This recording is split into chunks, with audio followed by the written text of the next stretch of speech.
Hi friends, இப்போ நம்ம வந்து ஈஸி மெத்தடில் எப்படி கருவாட்டு குழம்பு பண்ணுறதுன்னு பார்த்துடலாம்.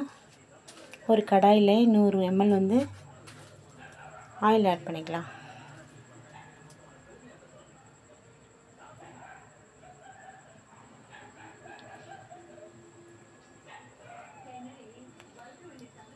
ஆயில் நல்லா ஹீட் ஆனதுமே நம்ம வெந்தயம், சீரகம், கடுகு 3த்தையும் போட்டு அதில் நல்லா பொரிஞ்சு வர வரைக்கும் வெயிட் பண்ணலாம். வெந்தயம், சீரகம், கடுகு இது 3 போட்டால் தான் ஸ்மெல்லு கருவாட்டு குழம்புக்கு நல்லாயிருக்கும்.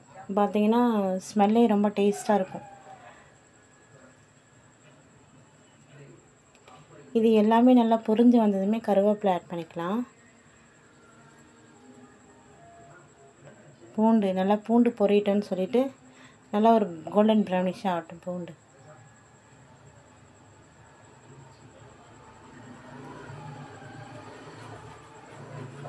இந்த ஸ்டேஜில் கருவேப்பிலையும் ஆட் பண்ணிக்கலாம்.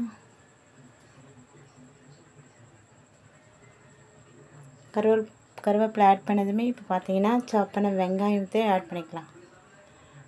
நல்லா கோல்டன் ப்ரௌனிஷ் ஆகிற வரைக்கும் நல்லா வதக்கிட்டே இருக்கலாம். அந்த ஸ்டேஜில் கல் உப்பு போட்டுக்கலாம். ரொம்ப டேஸ்ட்டாக இருக்குங்க இது. இந்த மெத்தடில் ஈஸியாக பண்ணிடலாம். சமையலும் ரொம்ப கஷ்டம்லாம் இல்லைங்க. சீக்கிரமாக பட்டான்னு செஞ்சு முடிச்சிடலாம். ஸ்டார்டிங்கில் ரொம்ப கஷ்டமாக தான் இருக்கும், பட் வந்து பழக ஈஸியாகிடும் நமக்கு. கோல்டன் ப்ரௌனிஷ் ஆகிடுச்சு. இப்போ பார்த்திங்கன்னா நம்ம டொமேட்டோ ஆட் பண்ணிக்கலாம். டொமேட்டோ நல்லா வதங்கி வரட்டும். எண்ணெய் பிரியிற ஸ்டேஜில் வந்து நாம் முருங்கைக்காய் சேர்த்துக்கலாம். கடையில் எங்கேயும் வாங்கலைங்க. நாங்கள் எங்களோட மரம் இருக்குது, முருங்கை மரம், அதில் பறிச்சது தான். நல்லா ஃப்ரெஷ்ஷாக இருக்கும். முருங்கைக்காவும் ரொம்ப தோலாக இருக்காது, ரொம்ப சதக்காயாக இருக்கும், டேஸ்டியாக இருக்கும் முருங்கைக்காய்.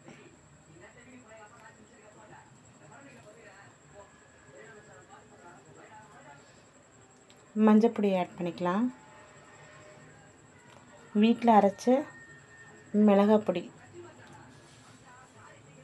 உங்கள் காரத்துக்கு ஏற்ற மாதிரி ஆட் பண்ணிக்கோங்க. நான் 2 டேபிள் ஸ்பூன் ஆட் பண்ணியிருக்கேன். உங்களுக்கு எவ்வளோ காரமோ அந்த அளவுக்கு ஆட் பண்ணிக்கோங்க.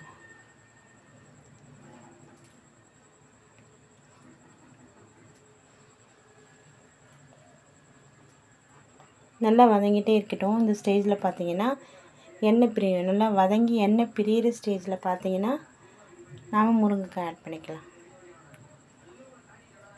இப்போ முருங்கைக்காய் ஆட் பண்ணிக்கலாங்க. முருங்கைக்காய் ஆட் பண்ணி ஒரு 5 மினிட்ஸ் அப்படியே வதக்கிட்டே இருக்கலாம். முருங்கைக்காயில் வந்து அந்த சால்ட்டு, காரம் இதெல்லாம் ஏறட்டும்.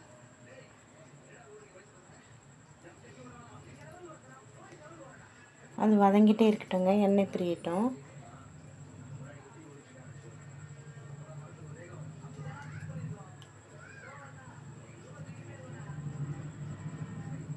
இந்த ஸ்டேஜில் பார்த்தீங்கன்னா நம்ம புளிக்கரைசல் சேர்த்துக்கலாம்.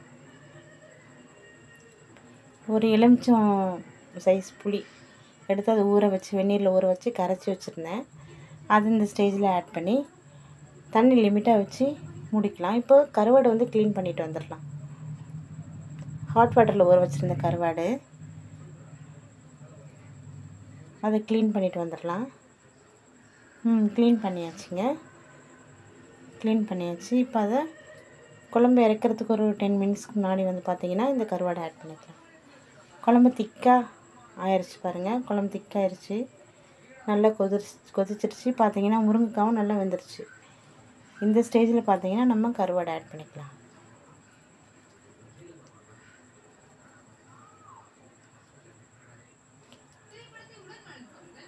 இது இட்லி, தோசை, ரைஸு எல்லாத்துக்குமே நம்ம வச்சுக்கலாம் அந்த குழம்பு. இது கெட்டெல்லாம் போகாதுங்க, 2 டேஸ் கூட வச்சுக்கலாம். நம்ம நல்லாயிருக்கும். இது இட்லிக்கு ரொம்ப நல்லாவே இருக்கும். நைட்டில் பண்ணி வச்சுட்டு மார்னிங் வந்து இட்லிக்கு நம்ம சேர்த்து சாப்பிட்டோம்னா செம்ம டேஸ்ட்டாக இருக்கும். கருவாடை ஆட் பண்ணியாச்சுங்க. கருவாடை ஆட் பண்ணி ஒரு 10 மினிட்ஸ் நல்லா கொதிக்கிட்டோம். இன்னும் கொஞ்சம் கிரேவி ஆகட்டும். இன்னும் கொஞ்சம் கிரேவி ஆகினதும் குழம்பு இறக்கிடலாம்.